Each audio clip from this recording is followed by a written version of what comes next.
नमस्कार, मैं प्रभात रंजन मिश्रा। आप देख रहे हैं नेशन लाइव। इस वक्त हम जंतर मंतर के सामने खड़े हैं। जंतर मंतर पर किसान तीनों कृषि कानूनों के विरोध में प्रदर्शन करने के लिए आए हैं। किसानों का कहना है कि वो संसद का घेराव करेंगे और यहाँ पे एक बड़ा रोचक तथ्य हमें देखने को मिला है। अगर आप किसान आंदोलन की दहलीज पे जाते हैं, इसकी शुरुआत पे जाते हैं, तो आपको पता चलेगा कि इस आंदोलन को बड़ा बनाने में लोकल मीडिया, यूट्यूब चैनल्स, इनका बहुत बड़ा रोल था। और आज सरकार ने एक तानाशाही फरमान जो है वो जारी किया है कि अगर आपके पास पीआईबी नहीं है तो आप किसान आंदोलन को कवर नहीं कर सकते। ये जो यहाँ पे पुलिस फोर्सेस लगी गई हैं वो इतने मीडिया वालों को अंदर जाने से रोक रही है।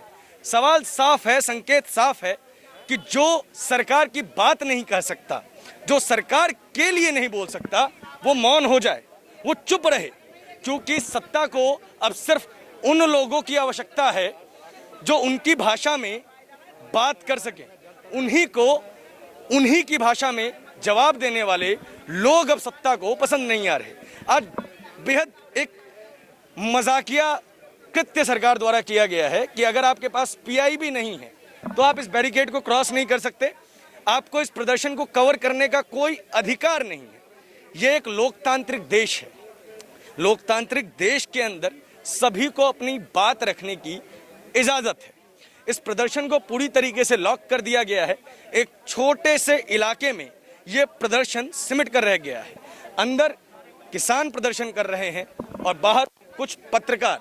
यहाँ पे आप देख पा रहे होंगे कि बार बार पुलिस के आला अधिकारियों से बात करने की कोशिश की जा रही है कि आखिर पत्रकारों को अंदर क्यों नहीं जाने दिया जा रहा। यूट्यूब एक ऐसा प्लेटफॉर्म बना था जिस पर सरकार लगातार शिकंजा कसना चाह रही है।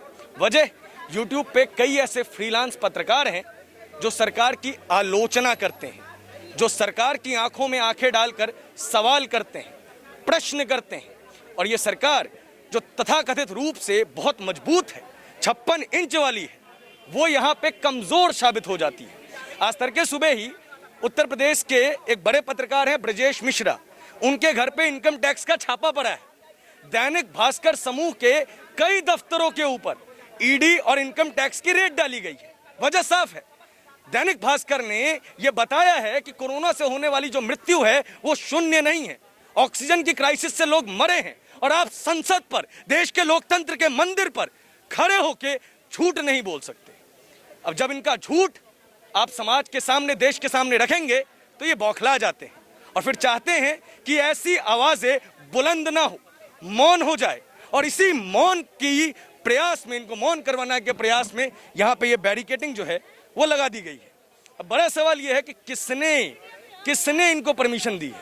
अब हम देख पा रहे हैं कि यहाँ पे जब पत्रकारों द्वारा रोष प्रदर्शन जारी किया गया तो अब जाके यहाँ पे एंट्री मिली है। डेमोक्रेटिक देश के अंदर एक चीज याद रखिएगा, आपको अपना हक छीनना होगा, मांगना नहीं होगा। ये डेमोक्रेसी आपको भीख में नहीं मिली है, आपके पूर्वजों ने इसके लिए जान दी है। ये डेमोक्रेसी सिर्फ और सिर्फ संसद में बैठे उन कुछ एक लोगों की जागीर नहीं है। इस देश का संविधान पाया गया है, हासिल किया गया है, भीख में नहीं मिला है।